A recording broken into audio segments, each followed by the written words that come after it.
Alright, hi everybody, this is Baby. Welcome back to Pokemon Vietnamese Crystal.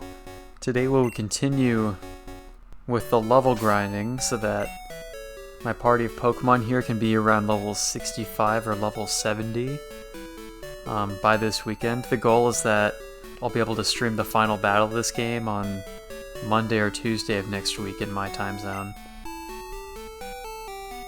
And so today we will continue level grinding at Mount Silver, but first actually there's something I need to do. So I was scrolling through my reminders channel, my Discord earlier, looking for another goofy title to give this stream, and I noticed that I made a note to self to hear the nighttime story of the man in the Pokemon Mansion, which is oh, we're in the Johto side right now, aren't we? Alright, I'm not actually in the Kanto region right now, so I can't fly there directly. I think if I get closer to the Pokemon League, I can probably fly there. So what I'm going to do is, man, I don't remember off the top of my head what town it was either, or the name of it. I'll recognize the town when I enter it, but I want to say it's Celadon City? It is Celadon, right? I always get Celadon and Saffron mixed up, but Celadon is probably it's the town that has the game corner, and we need to go to the Pokemon Mansion there, because there's a man on the top floor of that mansion who we talked to during one of the normal streams, and he said something about how he has like a story, but he can only tell it at night. And as you can see, it's nighttime in the game now, so we can go talk to that guy again and see if he says anything different. And I guess we can fight some Pokemon along the way here. As Dragonair gets ever closer to leveling up.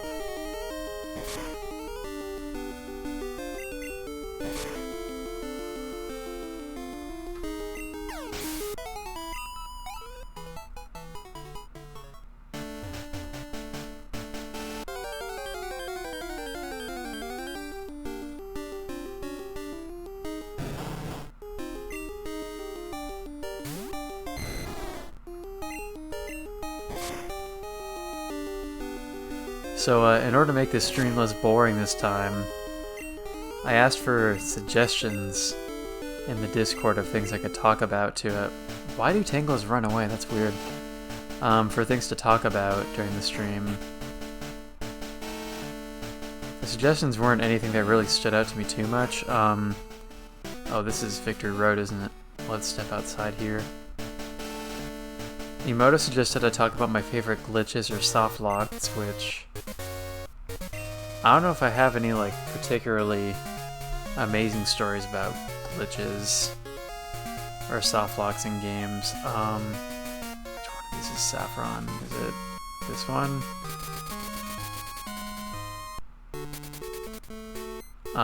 No, but the town we're looking for is directly to the west of this one, I'm pretty sure. But yeah, when it comes to game glitches, I mean, I've encountered 49 of them thus far while playing this game, and some of them have been pretty funny, albeit frustrating if it causes me to lose several minutes of gameplay. I mean, a recent highlight as far as softlock or glitches go is that time that we were playing Jackbox last weekend and we softlocked that game while playing Push the Button. That was pretty funny. Like, the game got stuck toward the end of the game, and so we weren't able to actually, like, finish the round. But we were able to ask what people would have voted for during that Jackbox game, and it turned out that the aliens would have won because people didn't suspect that I was one of the aliens. Grace was busted, but I was still safe, so as a team, we won that game technically. Only Smog and I like Eminence. Oh wait, the guy we're looking for is we need to enter from the other side of the mansion. So yeah, that softlock was pretty funny. The time that Nick softlocked to the moon was also pretty funny. But in terms of times that I've crashed or softlocked a game,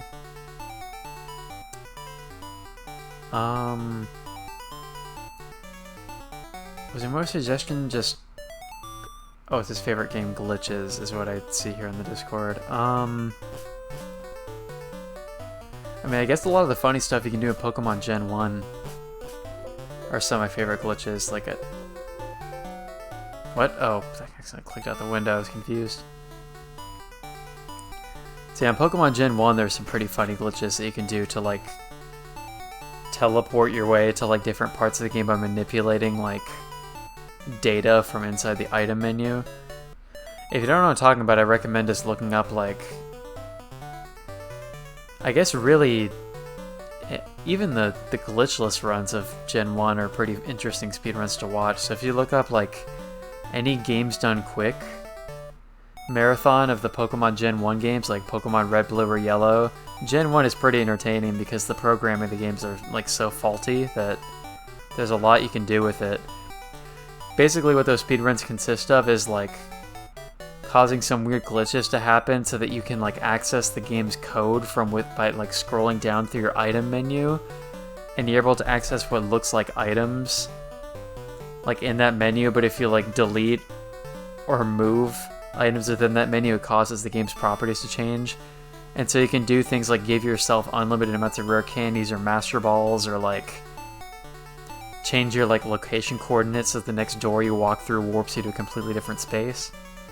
So Pokemon Gen 1 is really interesting if you haven't seen how those games work.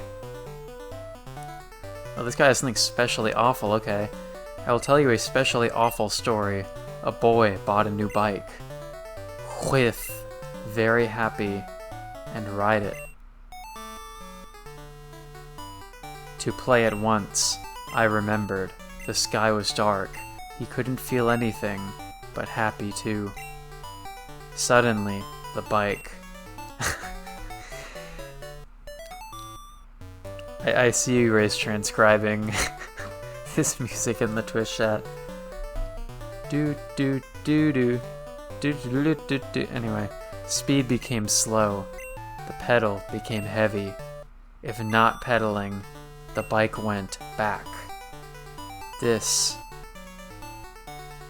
imprecatory bike led the boy to the hell.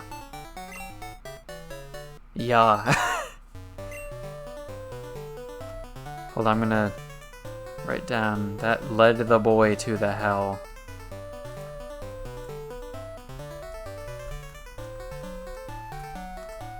Okay, noted. That's noted in Discord. Purgant. Am I Purganant? Purgananant? That place is the upgrade in the story the back don't say. How do feel? And this was a skill machine. Oh, all this was to get a TM? It wasn't just a story? The skill machine is imprecatory. This stunt can weaken the Reveil's strength. A fearful stunt. Alright, I don't know if I want to start all the way through the wiki, but if I can find what item or what TM this might be. Oh, you know what? Here, let me grab my iPad real quick. This might be it. The problem is it doesn't tell us, and the text is so glitchy in this game that when you get a new TM, it doesn't tell you what the number is, and so it's a little bit harder to look up. But because this says Stunt of Ghost is differ, my guess is that the TM he gave me might be Curse. Let's see, glossary.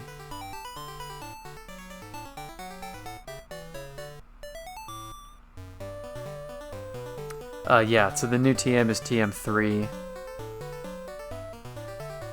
Let me look up what that is.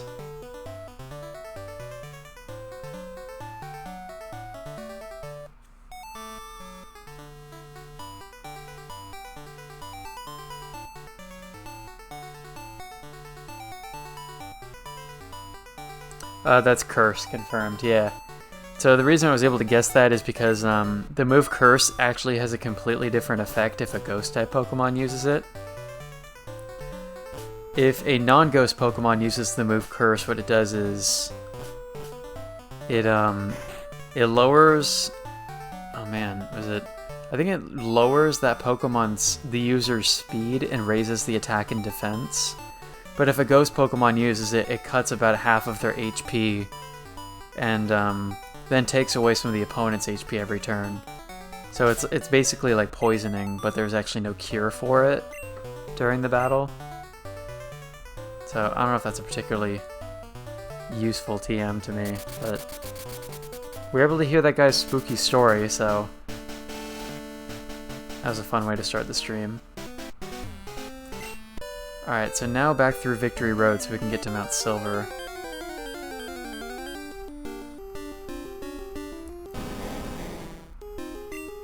And no, contrary to what Grace just suggested, that TM is not for impermanenting Pokemon. I can't even say that.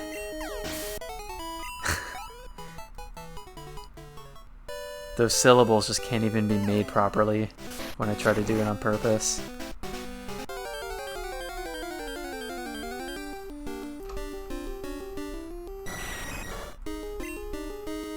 So, other favorite video game glitches. One that stands out, and this is the reason why Nick was joking about the game Outlast in his Discord, was that, Outlast is a horror game basically about like I think like a journalist or a photographer who's like trying to investigate an insane asylum. And, part of why Nick was joking about that game is that we were in a rush to beat the game as quickly as possible one night. And so we took all of the horror out of the game, and Nick had me just read a GameFAQs walkthrough out loud to him so that he could just breeze through the game as quickly as possible in one evening. Or rather, we didn't beat the entire game in one evening, but let's see, where am I going? We didn't beat the entire game in one evening. What happened is that, oh, that was quick. Was that we played it for a while, and then we got stuck in the game in one section, and we got kind of spooked. And so we stopped playing the game for like 3 months or something. Like, we initially started playing in October, because it was Halloween, but we didn't actually, like, sit down and beat that game until one night during winter quarter that year, so it's like January or February. But basically Nick was like, okay, we're going back to the game and I want to beat it tonight, so Kyle help. And I brought that game up because there was this funny glitch that happened in the game where the part we were stuck at was we were like in some, like not a sewer, but like the basement of the asylum, and I think what we need to do is that it was dark because there was like a power outage. We need to turn the power back on. So we're in the basement in the game, and all of a sudden there was this spook patrolling the area, and if he sees you, then you get beat up by a spook. So you had to like run from him. But at one point somebody else was playing the game, and the spook saw them, and so they tried to run and hide in another room. And they basically got into this room and tried to hide, like, underneath a bed. But then whichever friend it was of ours who was playing the game, turned around, and this spook was, like, stuck in the open doorway, like, jogging in place inside a doorway that he clearly should have been able to fit through. And whoever was playing the game saw this spook running in place in the doorway and was like, So he walked up to the door and was able to slam the door in the spook's face. And somehow the spook just completely gave up on chasing him and just walked away and like went back into like standby mode. And we pretty much weren't even scared by the game anymore at that point because what we saw was so ridiculous that the game like lost all of its horror to us at that point. That's another one of the funniest game glitches I can think of that's happened to me.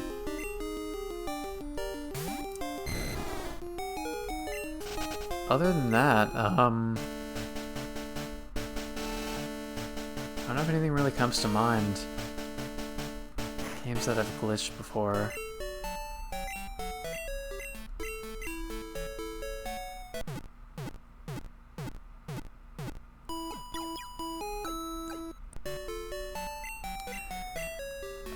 I don't know if I can really think of anything else that I've come across an accident before.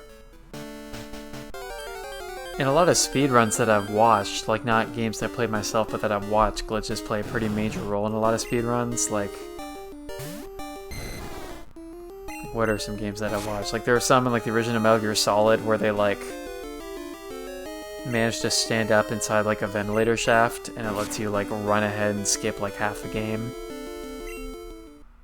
Why do Tanglers run away? I don't understand that.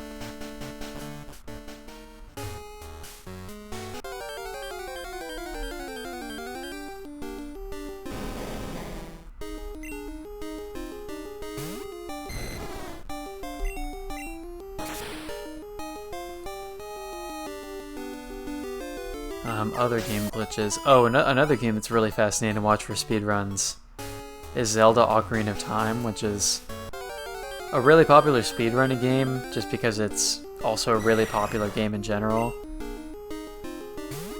But Ocarina of Time, like, I've only seen like a couple little playthroughs of it, so I don't really know the game all that well, but there's like a huge number of categories for speedrunning Ocarina of Time because the game's like layout and programming is just like such a mess that they're able to find so many different ways to break that game. Like, there are speedruns of that game that are only like less than 20 minutes long because they're able to just like glitch into the first dungeon and then from the end of the dungeon glitch all the way to the last little segment of the game and beat it from there. So that's like one thing. There's like the 100% category where they have to get like every item and heart container in the game that can do everything in pretty much any order, because you can just do all sorts of crazy glitches that let the player teleport anywhere. Like, it's pretty crazy what people have been able to find in Ocarina of Time and are still finding like 22 years after that game came out. I don't think I've ever watched speedruns of Majora's Mask before, so I'm not sure if they use like similar glitches in speedrunning that game. Because if I had to guess, I'd say that Majora's Mask is probably built from the same engine as Ocarina of Time. But I don't know, I've never watched that game be speedrun before, or played by anybody who's like an expert on that game. I've only played that game once myself, and it's one of the more interesting Zelda games, so I feel like I should play it again at some point. Alright, YOLO, let's see if we can kill this Golbat. Nice. Level 53. That's 2 more levels until Dragonair evolves.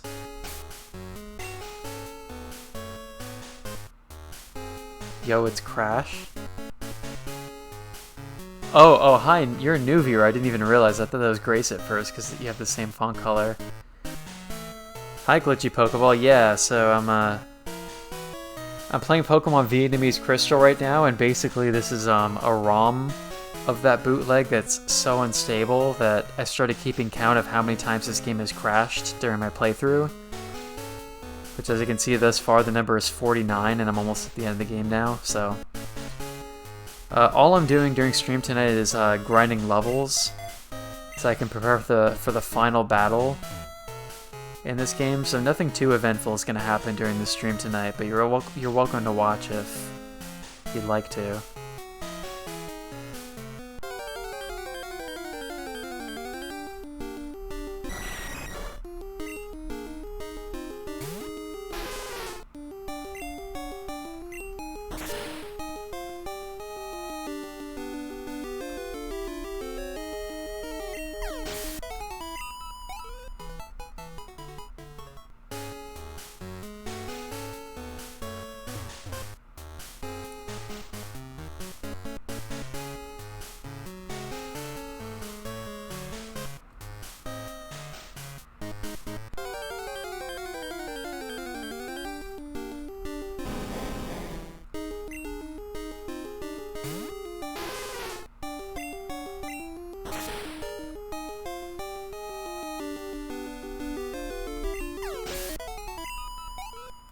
So, yeah, in terms of other things to talk about during the stream, let's see, we're basically halfway through September now, so I've been, preparing a list of movies to watch in October for Spook Month.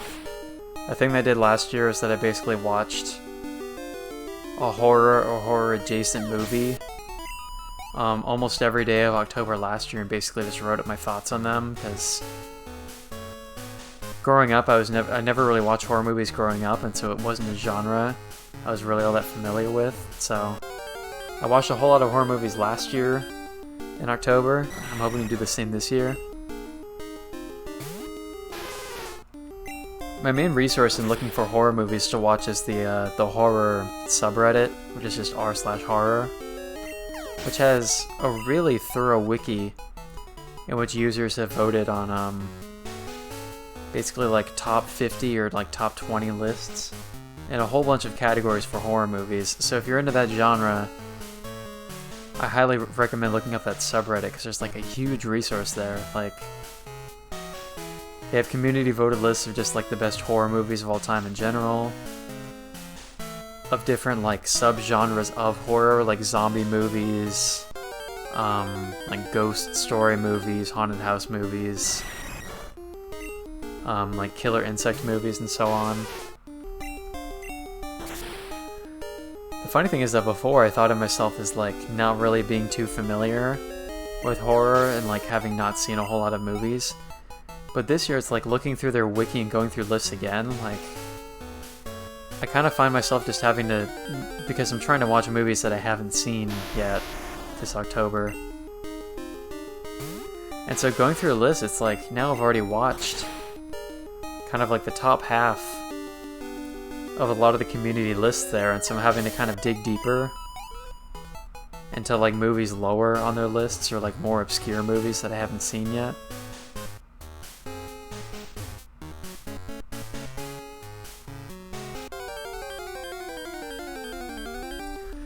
And I mean, I guess if worst comes to worst, like, there's a lot of sequels of movies which I haven't seen, like,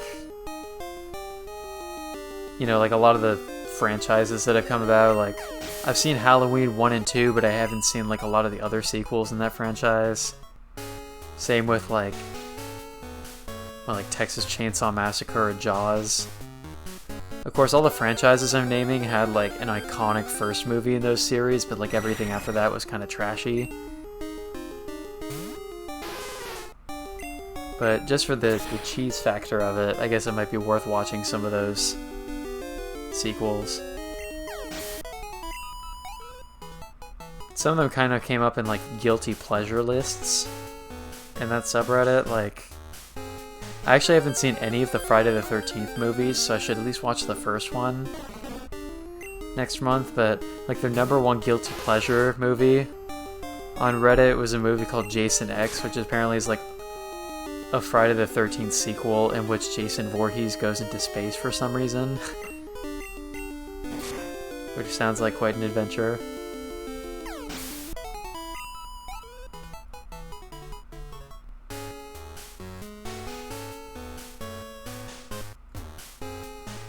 So yeah, the plan for next month is to watch a bunch of horror movies that I haven't seen, so I made a pretty big list of movies that I could potentially watch. This month, you know, it's been a while since I've actually just watched movies like regularly, and so I've kind of been trying to get back into that again.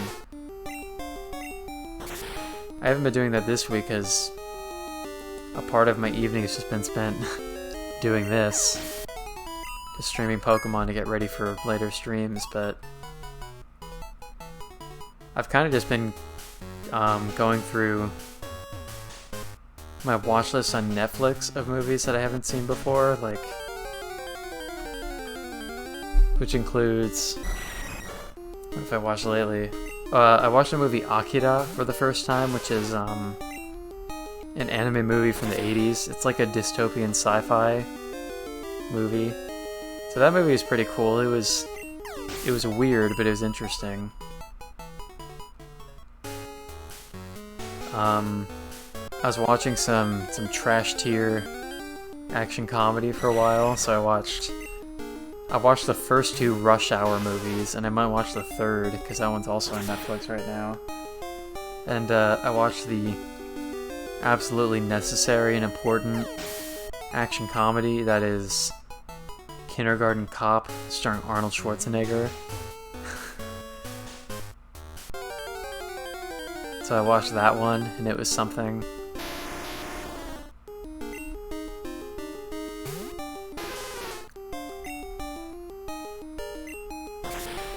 And there are a couple sci-fi movies that I want to see, including ones that are on my Netflix watch list. There was one I watched a couple nights ago. I chose to watch it because it was a fairly short movie. It was like a little short of an hour and a half. It was this movie called Circle, which came out like 5 years ago. It was like this... It was kind of an experimental movie, I guess. Like, I thought it was decent. Like, it had its flaws, but basically it was a movie that all takes place in like one tiny location. Like, apparently the movie's biggest inspiration is the movie, it's 12, right? 12 Angry Men, which is a movie that's all about like a group of, like a jury that's like debating a case in one room for the entire movie. And so this movie called Circle was about like a group of people who are abducted by aliens, and they're like inside this like dark room on what's like presumably a UFO or something. And like the whole movie is them like, it's like this like survival, it's like a horror-ish sci-fi movie. And it's about this group of, I think it was 50 people, where they have to like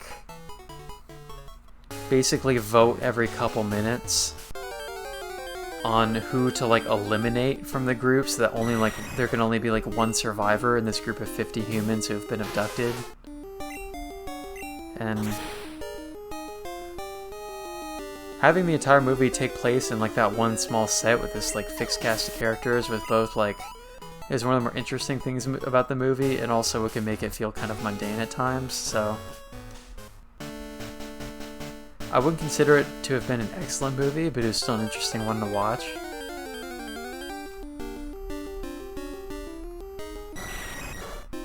I think I added it to my Netflix watch list a while back, and ended up getting around to it because on another subreddit called Movie Suggestions, it was one of the movies that was on their voted list of what they called contemplative sci-fi, like sci-fi that has kind of like more thought-provoking themes than just like popular sci-fi. So that's how I came across that movie, and there are other movies in that kind of like realm of like more like complex or thematic sci-fi that I want to get around to watching. And some of those are sci-fi horror movies, so I'll end up probably watching them in October.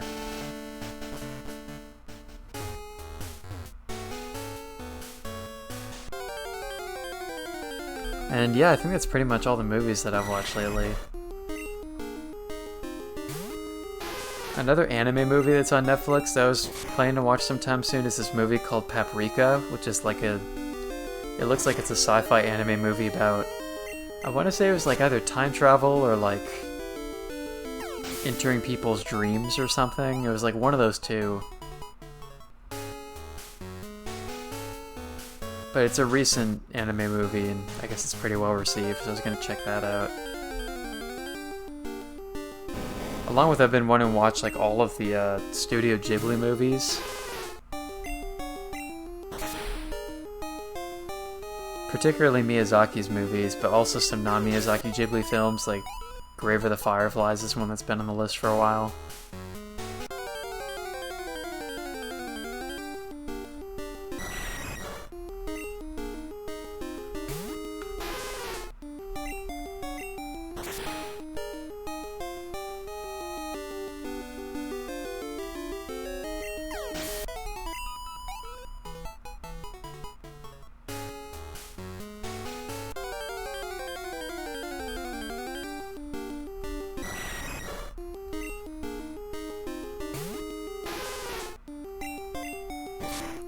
That is not the move I'm meant to use, but I'll probably kill the Golbat anyway, right? Yeah, Lapras is pretty strong. And is now stronger because we hit level 55 for Lapras. Let's, where are we at with... Oh, Drago only needs 2 more levels to evolve, so let's... We should definitely try to get Drago to evolve during the stream. I've been going for about a half hour so far. As usual for these grinding streams, I'm probably just going to do like an hour to an hour and a half per stream. Just so one, it doesn't get too boring, and two, it's also a weekday night for me here, so I prefer not to spend the entire evening playing this game. Got stuff to do. Got books to read. That's another thing I've been doing lately, so. When it comes to books, along with like anime movies, I've been trying to get into like reading manga, so I've been reading the Death Note manga. I'm only like partway through the second volume right now, but I've seen the Death Note anime a couple times through, so I decided that reading the manga might be fun. And after that, I haven't read or watched Attack on Titan yet, but the first couple, the anime is on Netflix, and the first couple volumes of the manga are actually free on Kindle, at least in Japan, so that's a series I want to check out next, because it's available.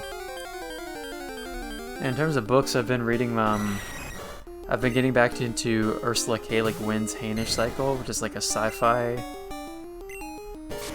not exactly series, in the sense that it's not like a direct continuity from one book to the next, but it's a series of sci-fi novels by Ursula K. Le Guin that will take place in the same universe, so.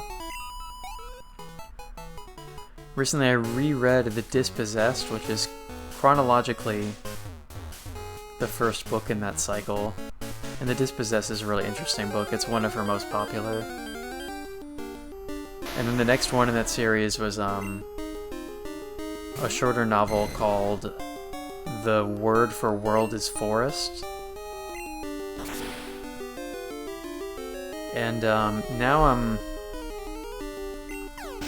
at the beginning of the third book in that cycle, which I'm actually reading as like, because the third, fourth, and fifth book in that series are all fairly short. They're more like novella length. I was able to get like an anthology of 3 of the books in that series from like my library's online service. So I'm reading the third book in that series right now, which is called, I'm not sure if it's pronounced Rokanan's World or Rokanan's World. It's spelled like Ro, like R-O, plus the word canon. And I'm not too far into that book yet, so there's not really much I can say in terms of impressions. It looks like it's a pretty short story. So I'm looking forward to reading those, and I don't remember how many books are in that series total, but after the anthology I'm on now, which is 3 of the books in that series, I think the next one after that is another one of her, probably along with The Dispossessed, as her most famous novel, which is called The Left Hand of Darkness, which I've read before, and I actually have the paperback book on my bookshelf still, so I'm looking forward to reading that again. Because I live in Japan right now and don't want to collect too many physical copies of books, I mostly just read on my iPad nowadays, either through checking out books from my library, like my library back in the US, their online service, or sometimes just finding PDFs of books on like free online libraries. That's how I mostly read nowadays, but it's nice to be able to read it like a physical paper book when I can from time to time.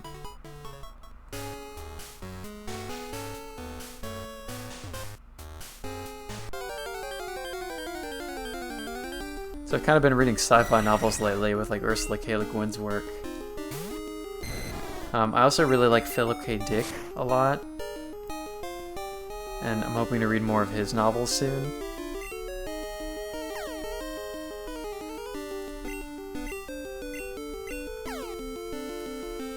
For those who don't really know him as an author, a lot of Philip K. Dick's books have been adopted into movies as well. Like, the movie Blade Runner is kind of a loose adaptation of his novel To Android's Dream of Electric Sheep. And so that movie has a title change from the original book, but Philip K. Dick also wrote Total Recall and Minority Report, among other things, so He actually died before he was able to see any of the adaptations of his work, but a lot of his books have been made into movies since his death.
I swear, of all the Pokemon I've had in this game, Dragonair has been the most susceptible to confusion. And there Drago goes, proving my point again, dude. Dude, please, Drago. Pull yourself together, man. And then you miss. Dude, please don't get killed by a Golbat. Thank you.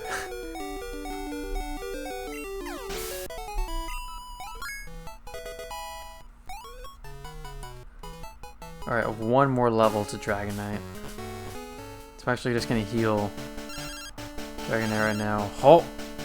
Getting called by a Halt. I'm Halt. How about contest with grandfather? Wait at 32. Goodbye, don't forget to make a phone call to mom. So that was a trainer calling back to challenge me to a rematch on Route 32. I'm not sure where Route 32 is, but... You know, I guess I could fly there, because technically we're in Johto right now, and I'm assuming Route 32 is in Johto.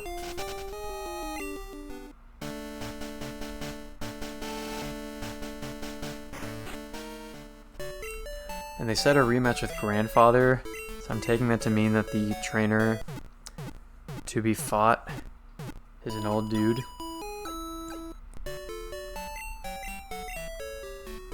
Probably a fair guess, so...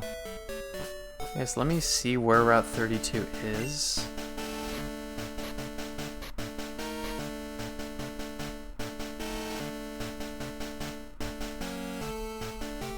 Oh, do I not actually have a town map? I guess a key item, maybe. Oh wait, what am I doing? The town map is... This isn't Gen 1, dude. The town map is in the Pokegear in this game. So where's Route 32? Johto, that would be...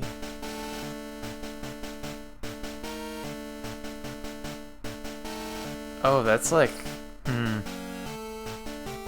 If the rematch actually is in Route 32, that's like one of the earliest routes in the game, which means... Even as a rematch, a trainer's Pokemon are probably really weak, so it's probably not worth it.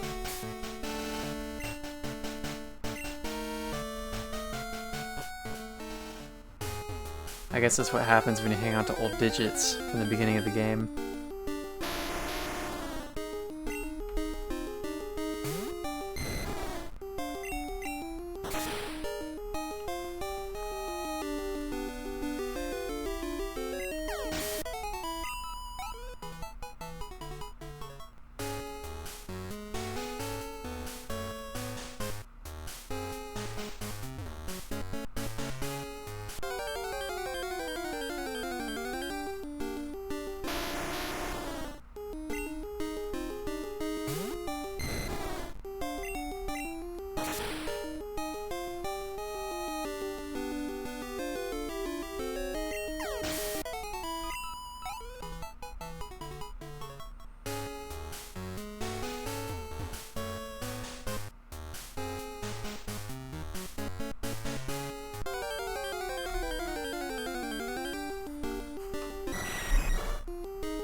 Just short of 40 HP left, so that Dragon Rage didn't kill all the way.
So I guess I'm kind of out of topics to talk about from what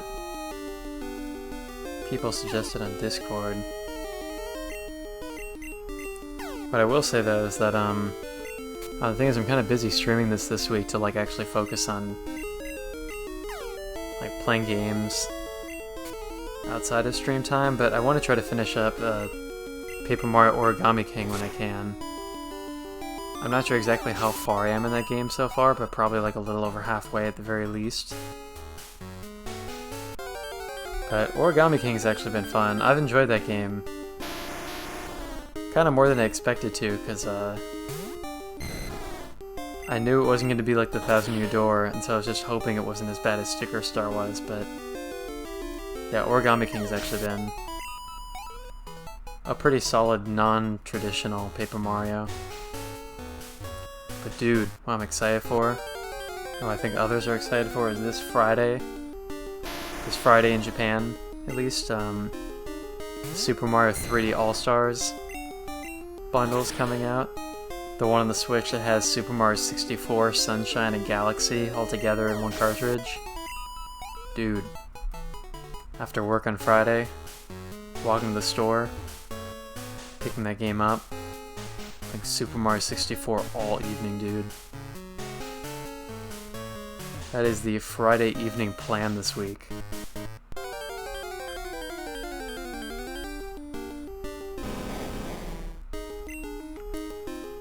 And I mean, I guess I never really have played like, or 100% of the original Super Mario 64 before.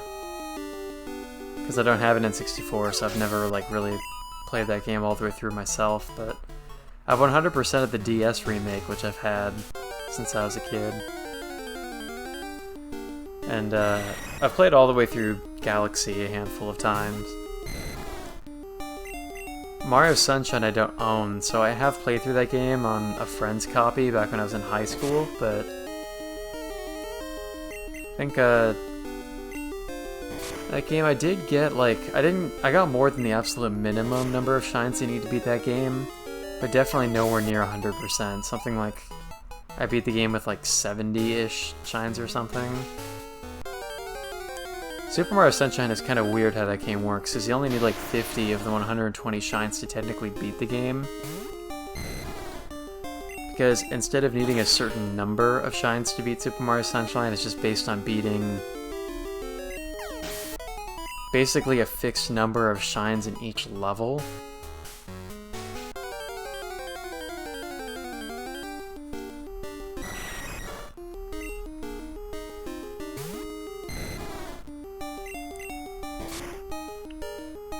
But yeah, Super Mario Sunshine is pretty fun too, so I look forward to playing that one again. I mean, I'm sure I'll be eating my words when I like get to like that pachinko machine level in that game, and the lily pad surfing one. Like those bonus levels are like notorious for being frustrating, and also Drago just died right before level 55, dude. Drago, you let me down. Disappointment. Your turn, Espeon. Ooh.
Ooh, I guess we can evolve Dragonair before we even go back into the cave.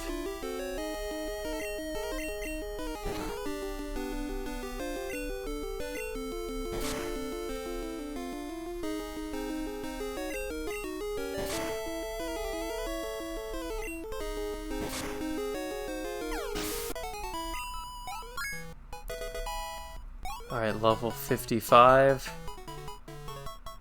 Elf as Drago. Dragonite BB. What is Dragonite called in Vietnamese Crystal English? I mean, the nickname is still Drago, but...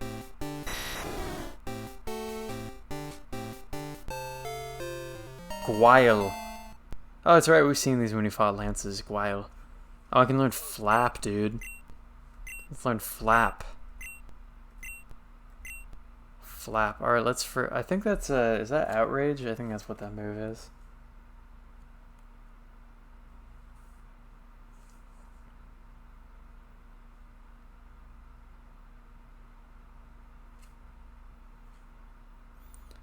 Let me just check real quick. Oh, Flap is wing attack. Outrage is at level 61. Either way, let's forget Thunder Wave, because I don't think I really need that.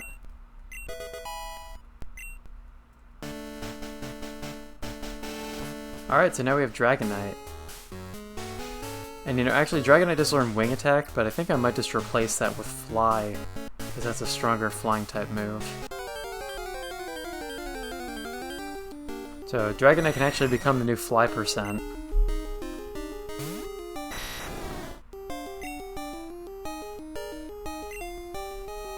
And Dragonite is going to have way more attack power now, so I bet this Slam will hurt a lot more. If I can actually hit with it, dude, oh my god.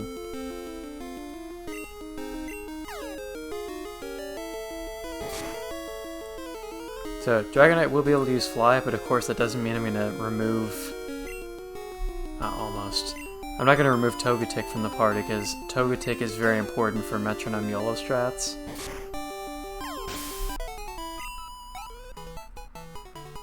Which I can definitely do... I can definitely do Metronome YOLO strats in the final battle if I'm reminded to.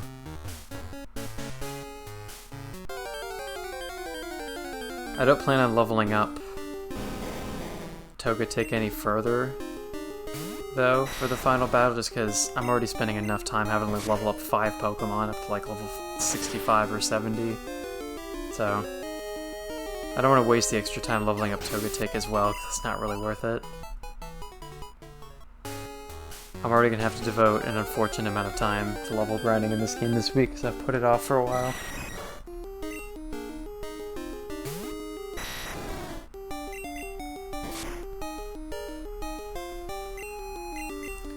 Oh, you know, Dragonite is also paralyzed, which is a problem.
My iPad next to me seems to be blowing up with NHK notifications, which...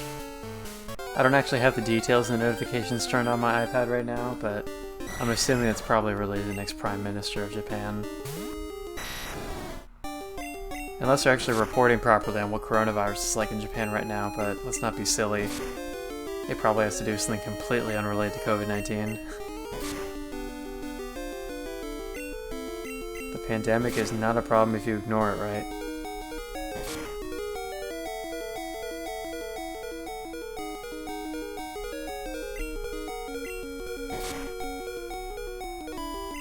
Ah, critical hit.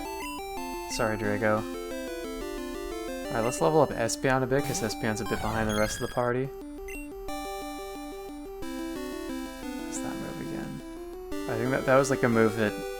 I forget what this move is called. I think it's Morning Sun or something. It's a move that... It's like Recover, like it heals Espeon's HP, but the amount of HP it heals is based on the weather conditions in battle.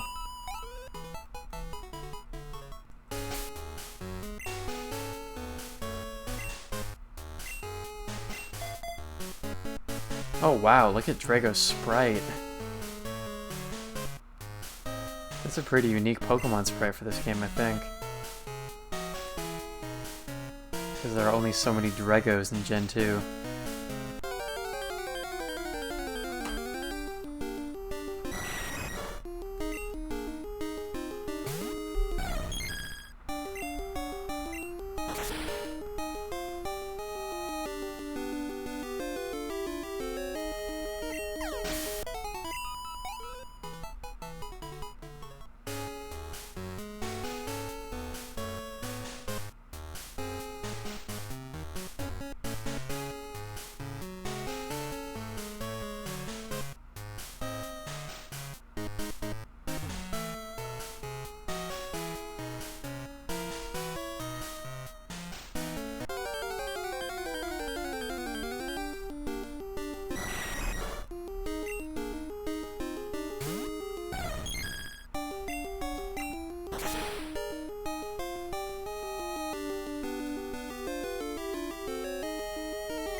So I've been going for almost an hour now. I think probably a good place to stop is that I'll try to get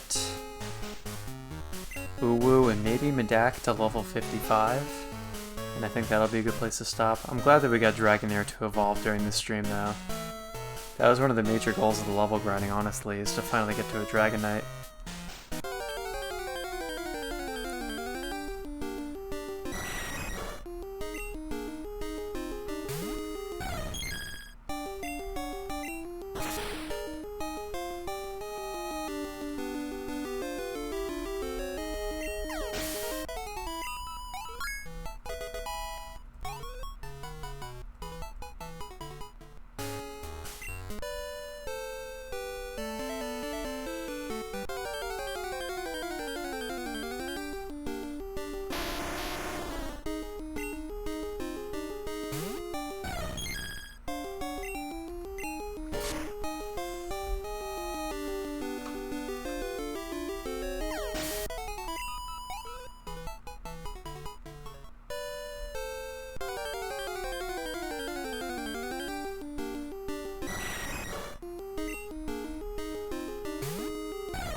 Oh, I'm out of Psychic. So what move is this?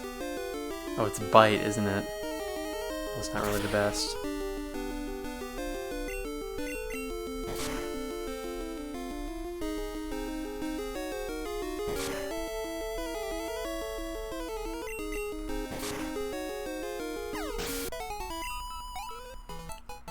Alright, let's switch to Medak for now then. Whip out Medak, as Grace would say.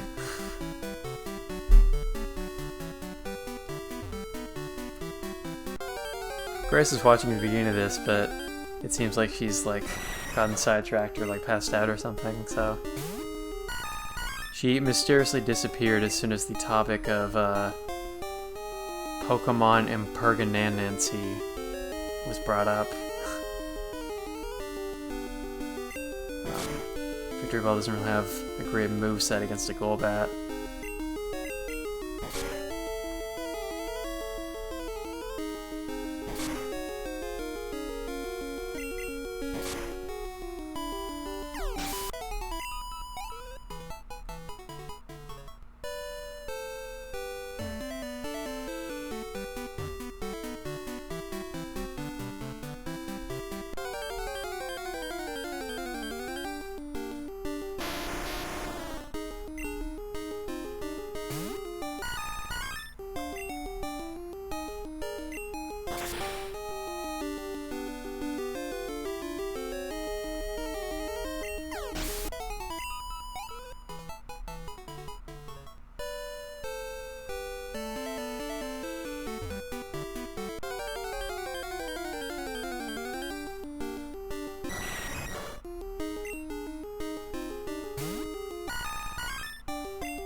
Not quite.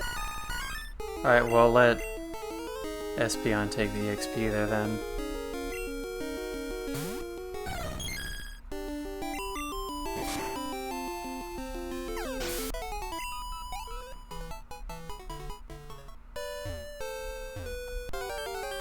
Oh, of course, there's another encounter at the entrance. Golbat.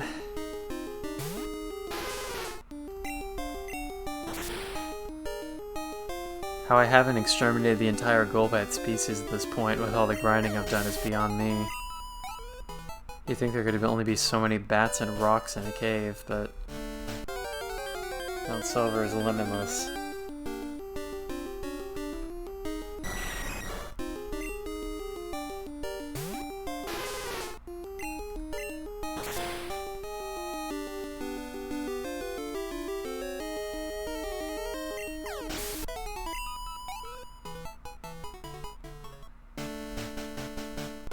Okay, these Pokemon can leave me alone now. The Pokemon I'm trying to heal are not suited for combat right now, but these Golbats insist on showing up and using their friggin' supersonic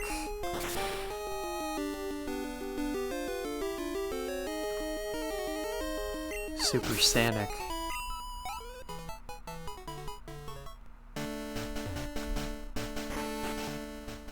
I'm lucky I didn't get another encounter there walking into that grass tile by mistake.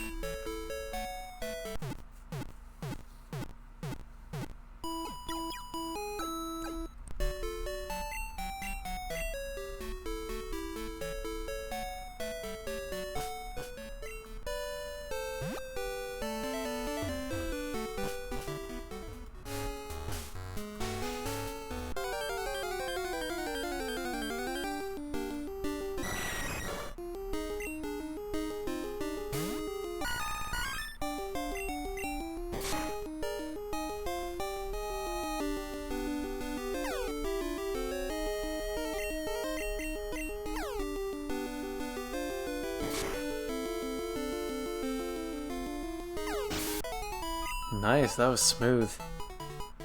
Either that or that Golbat's defense is terrible.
Alright, there's level 55 for my deck, so let's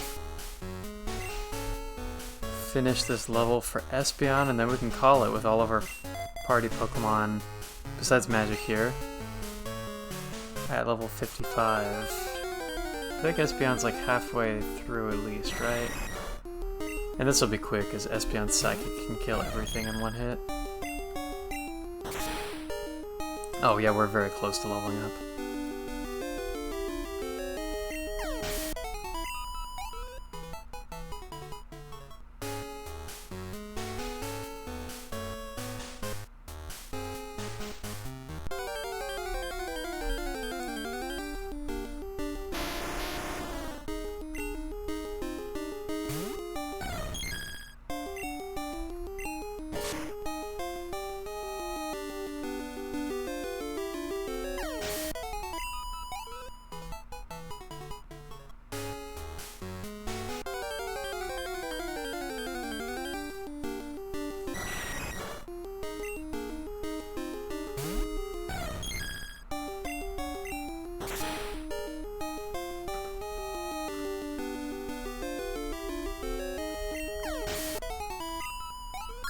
Alright, there is level 55 for Espeon. Alright, so let's just go to the Pokemon Center to end this, and of course another mofo Pokemon interrupts us before we get there. Ech. Ech.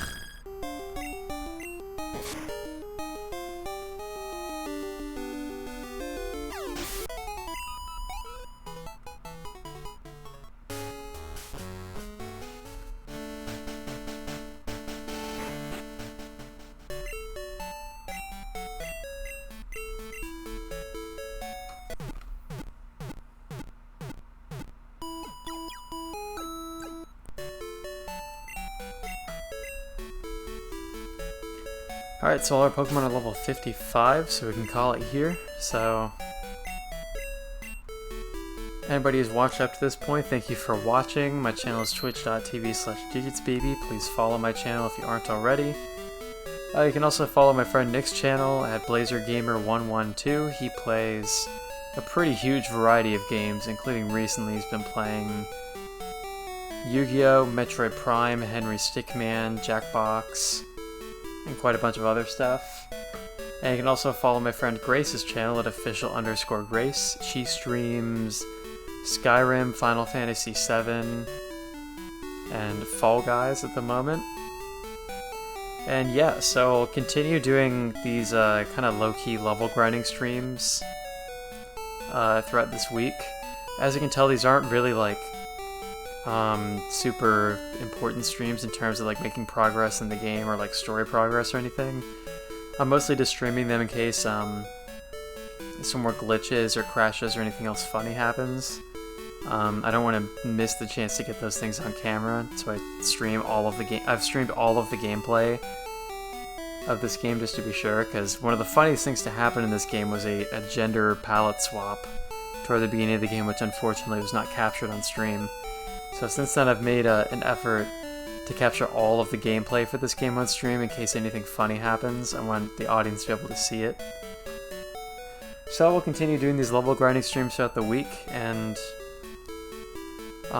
since the end goal is to stream next Monday or Tuesday to beat this game, if I still haven't gotten to where I need to be by the end of Friday evening, I could probably even just do a little bit of level grinding during Nick's streams on Saturday and Sunday. I kind of did that on Sunday last week, where while Nick was playing Yu-Gi-Oh!, I basically just streamed myself a level grinding of Vietnamese Crystal and just had like the background audio be from Nick's stream, from the stream call I was in at the time. So I might do a similar thing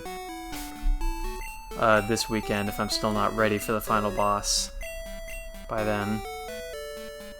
Saving an extra time just to be sure, because sometimes I accidentally forget if I've saved or not. So thank you everybody for watching. My channel is twitch.tv/digitsbb. And I will see everybody probably tomorrow, and if not tomorrow, sometime soon. So be well, and everybody have a good night, or morning, or afternoon, whatever time it is for you right now. I wish you well, and have a good one, whatever time it may be.